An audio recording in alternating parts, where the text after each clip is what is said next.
Cleopatra was a powerful ruler of Egypt for over 2 decades. She took her own life at the age of 39 after Roman Emperor Octavian defeated her army. Was it by employing a cobra's bite or a poison-laden weapon that she sealed her fate? Where is her final resting place? For ages, historians have puzzled over both her death and the tomb. Let's join archaeologists Zahi Hawass and Kathleen Martinez on an exciting expedition. What's the biggest archaeological discovery of the century? No doubt it's the uncovering of Cleopatra's missing tomb. Leading the Egyptian Dominican Archaeological Mission, Kathleen Martinez studied Cleopatra's past in great detail. She set off on a mission to find the queen's last resting place. Her initial thought was that Cleopatra would have been buried at a shrine honoring the goddess Isis, as she was a devotee of this Egyptian deity. Kathleen carried a map with her marking 21 possible burial sites where Cleopatra could be buried. Taposiris Magna, an old temple close to Alexandria, piqued her interest after a thorough investigation. The common belief is that Cleopatra's body would be in Alexandria, but Kathleen argued that Cleopatra might have preferred to be buried elsewhere.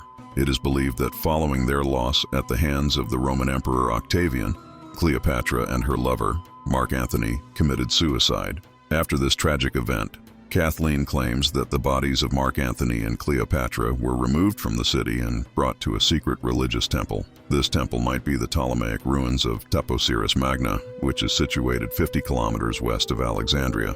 Kathleen came up with a project with the support of the Universidad Católica Santo Domingo. She planned to travel to Egypt and start an excavation after obtaining Egyptian government authorization. Did the Egyptian Ministry of Archaeology grant a permit to a Latin American country, allowing them to excavate on Egyptian land? Yes, for the very first time. This marked a groundbreaking moment.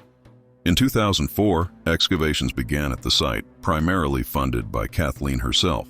In 2005, Kathleen returned to the Dominican Republic and received the prestigious title of First Minister of Culture in Egypt. This allowed her to keep working on excavations in Taposiris Magna. Kathleen disagreed with the majority of archaeologists, who thought Taposiris was merely an incomplete temple.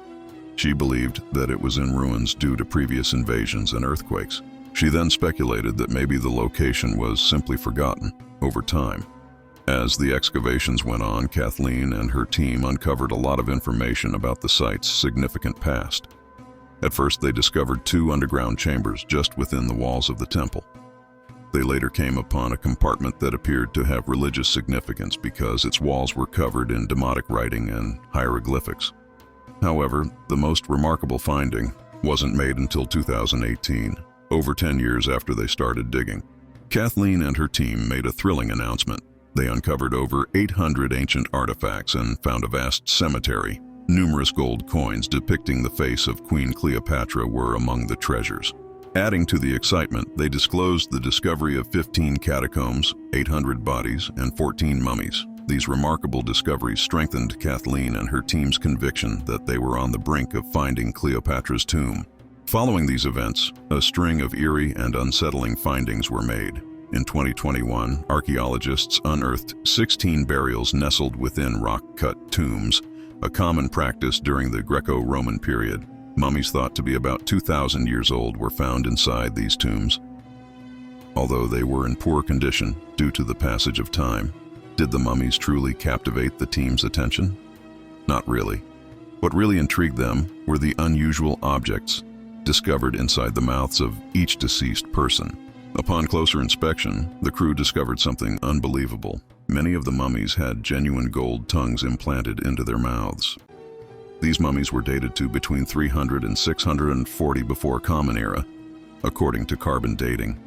Why were the mummies given golden tongue implants?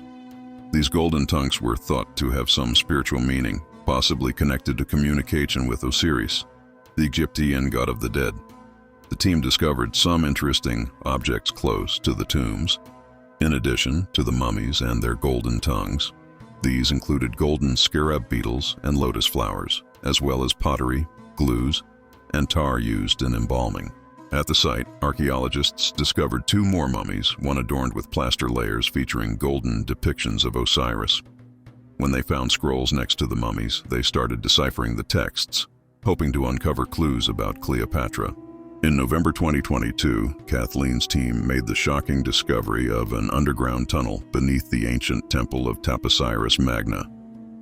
The tunnel, spanning 4,281 feet, led to a religious center with 3 sanctuaries, a sacred lake, and over 1,500 artifacts, including coins bearing the faces of Alexander the Great, the Ptolemies, and Cleopatra.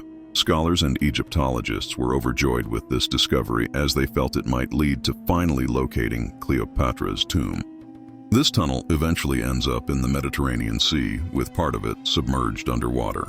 Don't forget to subscribe to our channel for more fascinating discoveries like this one, and be sure to give this video a thumbs up.